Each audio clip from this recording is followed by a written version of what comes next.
போதையில்லா தமிழகம் உருவாக்கணும்னு சொல்லிட்டு எல்லாருமே இங்க பாடுபட்டுக்கிட்டு இருக்காங்க. மறுநாளே பார்த்தோம்னா அமுதனை அடிச்சே கொண்டிருக்காங்க. அதுல அமைச்சர் ராஜ்மோகன் சொல்றாரு, இது மாணவர்களுக்கு உண்டான பிரச்சனை. போதைப் பொருட்கள் அதிகமான அளவு புழக்கமா இருக்கு, எல்லா மாவட்டத்திலயுமே இருக்கு. தமிழக காவல்துறை தூங்குறாங்களா?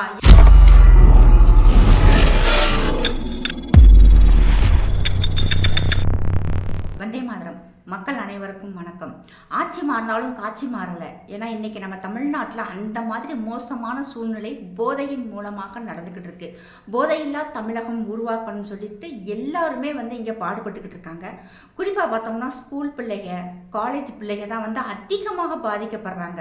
முதல்லாம் பார்த்தா மறைவாக, அதாவது சிகரெட் குடிக்கிறவங்க கூட மறைவாக குடிச்சுக்கிட்டு இருந்தாங்க. இப்போ யாருமே குடிக்காதவங்களே இல்லைங்கிற நிலைமைக்கு கொண்டு விட்டுட்டாங்க. அதில் குறிப்பாக பார்த்தோம்னா ஸ்கூல் பிள்ளை ஃபுல்லாக அந்த குளிப்பு யூஸ் பண்ணுறாங்க. இப்போ பீடாவில் வந்துருச்சு. எதில் போதைப் பொருட்கள் கலக்குறாங்கன்னே நமக்கே சொல்ல முடியாத அளவுக்கு இருக்குது. அதிகமாக பார்த்தோம்னா இப்போ சமீபத்தில் 2 நாள் முந்தா நாள் நடந்த விஷயம். கல்லூரி மாணவர், வெறும் 19 வயசு தான் ஆகுது, அமுதன். அந்த பையனை அடிச்சே கொண்டிருக்காங்க. அதுக்கு முக்கியமான காரணம் சொல்கிறது பார்த்தோம்னா, அவர் படிக்கக்கூடிய அந்த ஹிந்துஸ்தான் இன்ஜினியரிங் காலேஜில் சமையல் வேலை செய்யக்கூடிய நபர்கள் வடமாநிலத்தவர். அவங்க போதைப் பொருளை பயன்படுத்தியிருக்காங்க. இதனால் அவரும் அவங்க நண்பரும் இப்படி செய்யாதங்கன்னு சொல்லும்போது வாய் தகராறு வந்துடுது. இதை கல்லூரி நிர்வாகம் அமுதனை கூப்பிட்டு கேட்கும்போது அவர் விவரம் சொல்லியிருக்காரு. அது மட்டும் இல்லாமல் மற்ற மாணவர்கள் யார் யார் போதைப் பொருளை பயன்படுத்துகிறாங்கன்னு கேட்கும்போது அந்த தம்பி சொல்லியிருக்காரு, இவ்வளோ பேர் பயன்படுத்துகிறாங்க அப்படின்னு சொல்லிட்டு. ஏன்னா இன்றைக்கி ஸ்டூடெண்ட்ஸ்க்கு எல்லாருக்குமே தெரியும் அவங்களுடைய நண்பர்கள் யார் குடிக்கிறாங்க, போதைப் பொருள் பயன்படுத்துகிறாங்க அப்படின்ட்டு. அந்த விஷயத்த அமுதன் அவர்கள் சொல்லியிருக்காங்க. அது அவர்கிட்ட யாரார் பேர் லிஸ்ட்டு வாங்கிட்டு நீங்கள் போயிட்டு வாங்கப்பான்னு சொல்லிட்டு மறுநாளே பார்த்தோம்னா அமுதனை அடிச்சே கொண்டிருக்காங்க. அத்தனை பேருமே கல்லூரி மாணவர்கள் சொல்கிறாங்க. இதில் அத்தனை பேருமே கல்லூரி மாணவர்களான்னு சொல்கிறது உண்மையிலே என்னால் ஏற்றுக்கவே முடியல. அந்த அளவுக்குலாம் நம்ம பிள்ளைங்க ஒரு கூட படிக்கிற ஒரு பையனை அடித்து மல்லு கட்டி கொலை செய்கிற அளவுக்குலாம் நம்ம பிள்ளைங்க இருப்பாங்களான்னு நினச்சி பார்க்கவே பயமாக இருக்குது. உண்மையிலே இவங்களாம் கல்லூரி மாணவர்கள் தானா, இல்லாட்டி வெளியே இருந்த ஆட்கள் அந்த அமுதனை அடித்து கொண்டுட்டு மற்ற மாணவர்கள் மேலே பழிய போடுறாங்களானே தெரியல. ஆனால் இது வரைக்கும் பார்த்தோம்னா 6 பேருமே மாணவர்கள் 6 பேருமே கைது பண்ணியிருக்காங்க. இதை சட்டசபையில் எதிர்க்கட்சி தலைவர் உதயநிதி ஸ்டாலின் அவர்கள் கவன ஈர்ப்பு தீர்மானம் கொண்டு வர்றாரு. அவர் சொல்லும்போது பூராமே கல்லூரி மாணவர்கள் இப்படி பாதிக்கப்படுறாங்க அப்படின்ட்டு. இவங்க அப்பா ஆட்சி செய்யும் போது இந்த லட்சணத்தில் தானே இருந்துச்சு, இப்பயும் அந்த லட்சணத்தில் தான் இருக்குது. அதில் அமைச்சர் ராஜ்மோகன் சொல்கிறார், இது மாணவர்களுக்கு உண்டான பிரச்சனை, அவங்களுக்குள்ள அடித்து மல்லு கட்டி இந்த கொலை நடந்திருக்கு அப்படின்னு சொல்லிட்டு. கேட்குறவன் கேன பையனாக இருக்கணும் இதெல்லாம் கேட்குறதுக்கு அப்படின்னு தான் நமக்கு சொல்ல தோணுது. கூட படிக்கிறவங்க பிரச்சனை வரும், அதுக்காக இவ்வளோ தூரம் கொலை செய்கிற அளவுக்கெல்லாம் கல்லூரி மாணவர்கள் இப்போ வரைக்கும் தரங்கட்டு போகலை. அடிப்பாங்க, கொஞ்ச நேரத்தில் சேர்ந்துக்குருவாங்க, அவ்வளோதான் போகுமே தவிர உயிர் போகிற அளவுக்கு அடிக்கும் அந்த மனப்பான்மை கண்டிப்பாக மாணவர்களுக்கு எடுக்க வாய்ப்பு இல்லை. அவங்களுடைய போர்வைகளை வேறு யாராவது வந்தாங்களான்னு சொல்லிட்டு கண்டிப்பாக நம்மளுடைய தமிழக காவல்துறை இதை கண்காணிக்கணும். ஏன்னா இப்போ 6 மாணவர்களை கைது பண்ணியிருக்காங்க, மொத்தம் 20 பேர் வந்திருக்கிறாங்கன்னு சொல்கிறாங்க. மிச்சம் 14 பேருமே உண்மையிலே இந்த விஷயத்தில் அந்த அமுதனை அடித்து கொண்டதில் பாதிக்கப்பட்டிருக்காங்களா அப்படின்னு சொல்லி பார்க்கணும். இல்லாட்டினா அந்த மாணவர்களுடைய வாழ்க்கையுமே பாதிக்கப்பட்டிருக்கும். இப்போ 6 பேரை அரெஸ்ட் பண்ணியிருப்பாங்க. அவங்க குடும்பத்தினுடைய சூழ்நிலை எப்படி இருக்கும்? இன்னைக்கு அந்த கென்னடி அண்ட் சுமதி அவங்களுடைய பையன்தான் அமுதன். அவர் கள்ளக்குறிச்சியை சேர்ந்தவர். இப்போ பார்த்தோம்னா வளர்ந்து வர்றாரு. நாளைக்கு ஒரு மிகப்பெரிய இன்ஜினியராக இருக்கலாம், ஒரு சயின்டிஸ்ட் ஆகிருக்கலாம், வேறு ஏதாவது பெரிய டிபார்ட்மெண்ட்டில் வந்திருக்கலாம். அவர் இன்னைக்கு இல்லைன்னு சொல்லும்போது அந்த தாய் தகப்பனுக்கு எவ்வளோ வேதனையாக இருக்கும். கென்னடி, அமுதனுடைய அப்பா கென்னடி அவர்கள் ஒரு ஆசிரியராக இருக்கிறாங்க. அவர் மற்ற மாணவர்களுக்கு நல்ல ஒழுக்கத்தை கற்றுக் கொடுக்குறவருடைய மகன் இன்னைக்கு ஒரு நல்ல விஷயம் செய்ய போய் கடைசியில் அவருடைய உயிர் போயிருக்கு. இப்போ இதை பார்த்து மற்ற மாணவர்கள் காவல்துறையிட்டையோ கல்லூரி நிர்வாகத்திலையோ சொல்ல பயப்படுவாங்க. நம்மளும் சொல்லிட்டா நம்மளும் இப்படி ஏதாவது பண்ணிடுவாங்களோ அப்படின்னு சொல்லிட்டு ஒரு உயிர் பயத்தை தான் இதில் காமிச்சிருக்காங்க.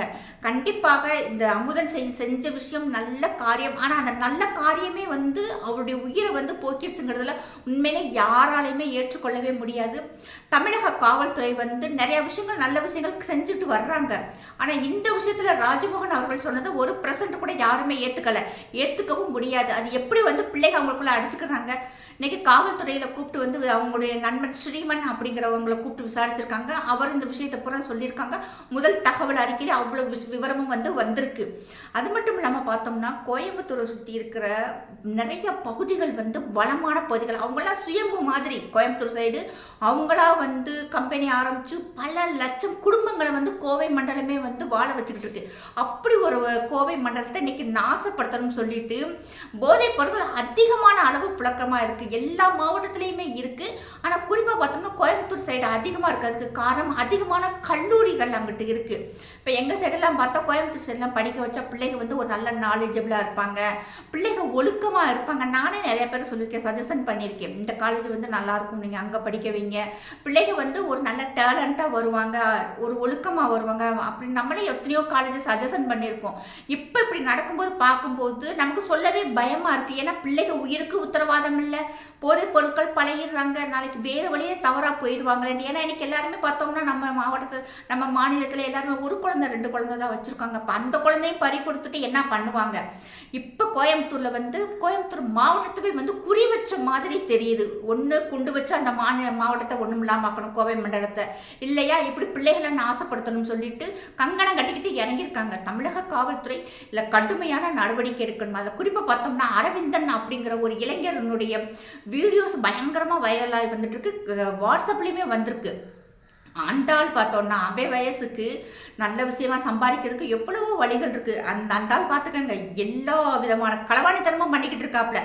கிரிக்கெட் சூதாட்டத்தில் இருக்காப்புல, கிரிப்டோ கரன்சியில் ஏற்கனவேவும் தவறுதலாக மக்களை ஏமாற்றி பணம் வாங்கினதில் இது வரைக்கும் ஜெயிலிருந்து போன வருஷம் தான் வெளியே வந்திருக்காப்புல. பார்த்தோம்னா அவர் இருந்தால் ஒரு கிரிமினல் ஹிஸ்ட்ரி உள்ள பின்னணி கொண்ட ஒரு நபர். அந்தாலும் இன்னைக்கு கோவை மண்டலத்தில் சுற்றி இருக்கக்கூடிய இந்த pub, bar and night club, star hotels அத்தனையுமே பெரிய பெரிய அரசியல்வாதிகளுக்கு, சினிமா ஸ்டார்களுக்கு, வசதியான வீட்டு பிள்ளைகளுக்கு போதைப் பொருட்கள்லாம் கொடுக்குறாங்க. மெத்தபட்டமைன் மாதிரி ரொம்ப ஹெவி வீரியம் உள்ள போதைப் பொருட்களை கொடுக்குறாங்க அப்படின்னு சொல்லிட்டு நிறைய ஃபோட்டோஸ் எல்லாம் வந்திருக்கு. இதெல்லாம் பார்க்கும்போது தமிழக காவல்துறை தூங்குறாங்களா? எவ்வளோ சுறுசுறுப்பாக வேலை பார்த்து இப்படிப்பட்ட ஆட்களை பிடிச்சி உள்ளே போகிறத விட்டு போட்டு இப்போ போதைப் பொருட்கள் பழகுறாங்க. அதில் பிள்ளைகளும் போகிறாங்க. அவங்கெல்லாம் பார்க்கும்போது வீட்டில் எப்படி விடுறாங்கன்னே தெரியலை. அந்த பிள்ளைகளுக்கு எதுலையாவது கலந்து கொடுத்துட்றாங்க. அப்போ அவங்கள அரைக்குறை ட்ரெஸ்ஸில் இருக்கும்போது ஆபாசமாக படம் எடுத்து அவங்கள மிரட்டி பணம் பறிக்கிறாங்க. அப்படி நிறைய விஷயம் நடக்குது. நம்ம கிரைம் பட்ரோல் பார்த்தாலே தெரியும். அதிலெல்லாம் பார்க்கும்போது நம்மளாம் நிறைய அவேர்னஸ் வரும். தயவு செய்து அப்படியெல்லாம் பாருங்கள். கிரிமினல் ஜஸ்டிஸ் வருது, அப்படி வெப் சீரிஸோ இல்லை கிரைம் பட்ரோல் பார்க்கும்போது அந்த காவல்துறை அதிகாரிகள் பேரண்ட்ஸ்க்கு அவ்வளோ விஷயங்கள் சொல்கிறாங்க. நீங்கள் பிள்ளைகளை இப்படி பாதுகாப்பாக வைங்கட்டு. அது மாதிரி விஷயங்களை கண்டிப்பாக ஒவ்வொரு பேரண்ட்ஸும் கவனம் எடுத்துக்கணும். திமுக ஆட்சி இருக்கும்போது இந்த மாதிரி தான் இருந்துச்சு. இப்போ விஜய் அவர்கள் வந்ததுக்கு அப்புறமே இப்படி இருக்கும்போது ஆட்சி மாறி என்ன பண்ண, காட்சி ஒன்றுமே மாறலன்னு தான் வருது. இப்போ பாருங்கள், நம்ம கோயம்புத்தூரில் மட்டுமே 1036 வழக்குகள் மேற்கு மண்டல காவல்துறை மூலமாகவே வெளியிட்டிருக்காங்க. அதில் கஞ்சா மட்டும் 2112 கிலோ கஞ்சா பறிமுதல் பண்ணியிருக்காங்க. மெத்தப்பட்டமை 103 கிராம் பறிமுதல் பண்ணியிருக்காங்க. 1268 போதை மாத்திரைகள். இது ஏற்கனவே ஒரு கிராமத்திலையுமே நம்முடைய காவல்துறை கண்டுபிடிச்சு அதை அழிச்சிருக்காங்க. 1200 ஆம்பிளியூல்கள் கைப்பற்றிருக்காங்க. 30 சிரஞ்சுகள். இது மாதிரி விஷயங்கள் அடிக்கடி காவல்துறைக்கு கிடைச்சு அதை ஃபுல்லாகவே அவங்க அழிச்சுக்கிட்டு தான் இருக்கிறாங்க. அது மட்டும் இல்லாமல் போன வாரம் இன்னையோட ஒரு 6 நாள் ஆகுது. அதில் பார்த்தோம்னா கிட்டத்தட்ட 4 பேர் குண்டாசில் இருக்கிறாங்க. இவங்க போதைப் பொருட்கள் விற்றதுக்காக கைது பண்ணியிருக்காங்க. இதில் 2 பேர் கேரள மாநிலத்தை சேர்ந்தவங்க. அவங்களோட பேர் முகமது ஜெசீர் அண்டு அப்துல் ராசிக். இவங்க 2 பேருமே தமிழக காவல்துறை கைது பண்ணி அவங்கள குண்டாஸில் போட்டிருக்காங்க. அது மட்டும் இல்லாமல் இந்த கஞ்சா விற்கிறோம், மெத்தப்பட்டமைன் விற்கிறோம், அவங்களுடைய டார்கெட்டே பார்த்தோம்னா குறிப்பாக பெம்பளை பிள்ளைகளையுமே எப்போ பயன்படுத்திக்கிட்டு இருக்காங்க. அதை கிரைம் பட்ரோலில் அழகாக காமிச்சிருந்தாங்க. உண்மையிலே பார்த்தோம்னா பிள்ளைகளை நம்ம பாதுகாப்பாக வச்சுருக்கணும். இந்த வழக்கில் பார்த்தோம்னா பாலக்காடுலேருந்து வந்த 2 பேர் மட்டும் இல்லாமல் தேனி மாவட்டத்தை சேர்ந்த கிஷோர் அகமது அண்டு ராம்குமார் அப்படிங்கிற இளைஞர் 2 பேரையுமே தமிழக காவல்துறை கைது பண்ணியிருக்காங்க. உண்மையிலே இது ஒரு மாணவர் இறந்தது கண்டிப்பாக எல்லாருக்குமே வருத்தமாக தான் இருக்குது. அவங்களுடைய தாய் தகப்பன் அந்த அமுதனை பார்க்கும்போது எவ்வளோ வேதனைப்பட்டிருப்பாங்க. அதே மாதிரி தான் எல்லா பேரண்ட்ஸுக்குமே ஒரு வேதனை இருக்கும். கண்டிப்பாக தமிழக காவல்துறை இன்னும் இறங்கி வந்து வேலை பார்க்கணும். ஏன்னா அப்பாவி மாணவர்கள் இதில் வந்து பாதிக்கப்படக்கூடாது. ராஜ்மோகன் அவர்கள் சொன்னதை வந்து கண்டிப்பாக யாராலையுமே ஏற்றுக்கொள்ள முடியலை. நம்ம தமிழக காவல்துறையை நம்ம நம்புகிறோம். கண்டிப்பாக மாணவர்களுக்கு வந்து காப்பாற்றணும். இந்த போதைப் பொருள் விற்கிறவங்களுடைய சவுடாலெல்லாம் பார்த்தீங்கன்னா, எனக்கு அரசியல் கட்சி தெரியும், எனக்கு அவங்கள தெரியும், இவங்கள தெரியுங்கிறாங்க. எங்கள் ஊரெல்லாம் சாதாரணமாக அடுத்த தெருவுக்கு போனால் கூட போதைப் பொருள் கிடைக்கிற மாதிரி இருக்குது. இது கண்டிப்பாக தமிழக காவல்துறைக்கும் தெரியும். மாணவர்களுடைய எதிர்காலத்தை பாதுகாக்க வேண்டிய பொறுப்பு நம்முடைய தமிழக அரசுக்கும் இருக்குது, நம்முடைய தமிழக காவல்துறைக்கும் இருக்குது. பார்ப்போம். ஜெய்ஹிந்த், ஜெய் பாரத்.